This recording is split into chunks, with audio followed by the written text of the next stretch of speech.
Hi, third grade. So yesterday, you and your teacher worked on revising and editing together. And your teacher showed you all the places that I revised my writing.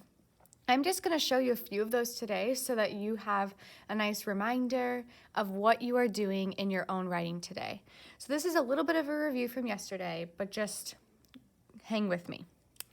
So as you remember, when I read my introduction, I read the full thing, and then I decided, I didn't like the part that said, by your own hands. Have you ever fed by your own hands a giraffe, an ostrich, or other wild animals? I just thought, I don't think that's necessary to have there. So I got rid of the by your own hands.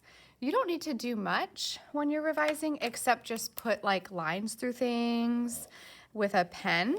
The main thing that you want to have nearby when you're revising is a pen and a highlighter if you want to highlight a part that you want to fix, and then like a sticky note to rewrite a sentence if you don't have enough room on the page to do that. Okay, so make sure you have these items. You don't want to use pencil. The reason you don't want to use pencil is because if you use pencil, then you might not see the corrections you made whenever you go to publish. So when you publish your work, you might have made corrections that you are not going to be able to see because they blend in with all your other words, because all your other words are in pencil. Okay, so just keep that in mind. So if I go to my first reason, this was all about the reason of going for hands-on learning workshops. But if you remember, my first sentence said, first of all, the reason you should go to Fossil Rim for a class field trip is because they have so many hands-on learning opportunities. In general, Fossil Rim gives you so many opportunities to learn by seeing and doing. I don't really want to say that again. I don't want to say the word opportunities twice. I'm just going to write repetitive here. And then I could rewrite the sentence with a sticky note right here. Since I don't have much room to rewrite this sentence, I'm just going to put it on a sticky note and put like a little arrow to the sticky note right here and rewrite the sentence. And you'll do that for any time you're adding a bunch of words. If you're adding one word, it's not that important to have a sticky note, okay? There was another part over here that I wanted to fix. Chase around goats. It's not really appropriate to say that that's the purpose of the Animal Center. The Animal Center is not for you to chase around goats. So I'm going to change around my words to make those more fancy and to make them actually, to make the words actually match with something that the Animal Center wants you to do, which is observe goats and see them and then, touch them, and you can kind of play with them a little bit, but you can feed them too. So I'm going to change that. And so I'll probably put another sticky note here to write my sentence over again, just like I did over here. Okay? So notice how I used a highlighter to draw my attention to that. If you're rewriting something, you can use a highlighter. If you're just getting rid of something, then you can probably go like this. Reason number 2, I had rhinos are not black or white. I wanted to switch this to neither black nor white.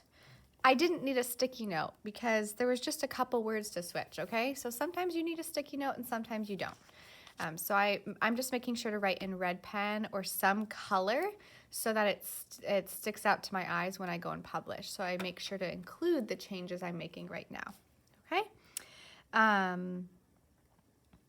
Yeah, so there was another one here that I didn't like.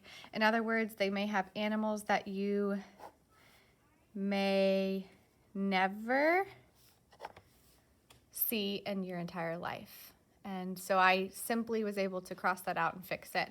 A lot you can do without a sticky note. Sticky notes are great for rewriting a whole sentence or a phrase or moving things around. So you're going to continue doing that through your reason 3 as well, and you're going to go back and do that for your conclusion, okay? You need to do that for every single part of your writing. We don't just revise the beginning or the end. We revise all of it to make it all better and to make it the best we can be. Here I wanted to switch the first and second sentences. So I'm writing that to myself, and I might even put a little sticky note here and rewrite the sentences in the order that I like them. The first and second can be flip-flopped, and they sound better that way.